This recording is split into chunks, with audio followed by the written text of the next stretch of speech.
নমস্কার, আপনাদের সকলকে স্বাগত জানাই চ্যানেল রূপা মুখার্জিতে। থাইরয়েডের সমস্যায় ভুগছেন? নির্দিষ্ট এক প্রকার লবণ খেলে কিন্তু মিলতে পারে উপকার।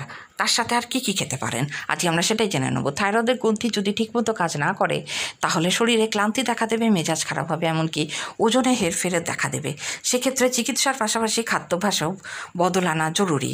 অতীব ছোট এক গ্রন্থি কিন্তু ক্ষমতাশালী। থাইরয়েড থেকে বেরোনো হরমোন মেজাজ, শারীরিক শক্তি সব কিছুকে প্রভাবিত করতে পারে। এই গ্রন্থি যদি ঠিকমতো কাজ না করে তাহলে শরীরে ক্লান্তি দেখা দেবে, মেজাজ খারাপ হবে, এমনকি ওজনে হেরফের দেখা দেবে। সময় মতো চিকিৎসকের পরামর্শ নেওয়া, রক্ত পরীক্ষা করানোর পাশাপাশি খাওয়া দাওয়া নিয়ে সতর্ক হতে হবে। কিছু দৈনন্দিন ভারতীয় খাবার থাইরয়েডের স্বাস্থ্য উন্নতিতে ভূমিকা পালন করতে পারে। হেঁসেলের এই উপাদান থাইরয়েডের জন্য অত্যন্ত উপকারী। থাইরয়েডের হরমোন তৈরির জন্য আয়োডিনের একটি মূল পুষ্টি উপাদান। রোজের রান্নায় 1 চিমটে লবণ হরমোনের ভারসাম্য বজায় রাখতে সাহায্য করে। 2014 সালে বিশ্ব স্বাস্থ্য সংস্থা হুয়ের একটি গবেষণায় বলা হয়েছে, আয়োডিনযুক্ত লবণ স্বাস্থ্য রক্ষার একটি কার্যকর ও নিরাপদ উপাদান। থাইরয়েড হরমোনের সঠিক উৎপাদনে তা সাহায্য করে। নিয়মিত পর্যাপ্ত পরিমাণে আয়োডিন গ্রহণ করলে গলগণ্ড, বোধ, বুদ্ধি বিকাশজনিত সমস্যা এবং হাইপোথাইরয়েডিজম প্রতিরোধে কার্যকরী। তবে অতিরিক্ত আয়োডিন ক্ষতিকারক হতে পারে, তাই পরিমিত বোধ থাকা দরকার।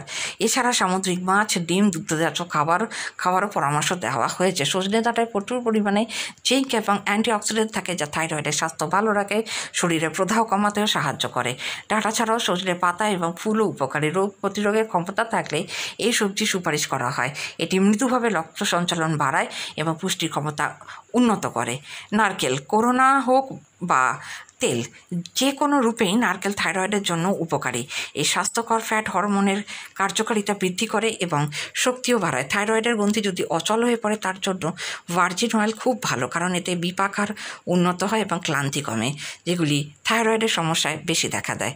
আপনাদের এই বিষয়ে কি মতামত অবশ্যই জানাবে। দেখা হচ্ছে পরের ভিডিওতে। ধন্যবাদ, নমস্কার।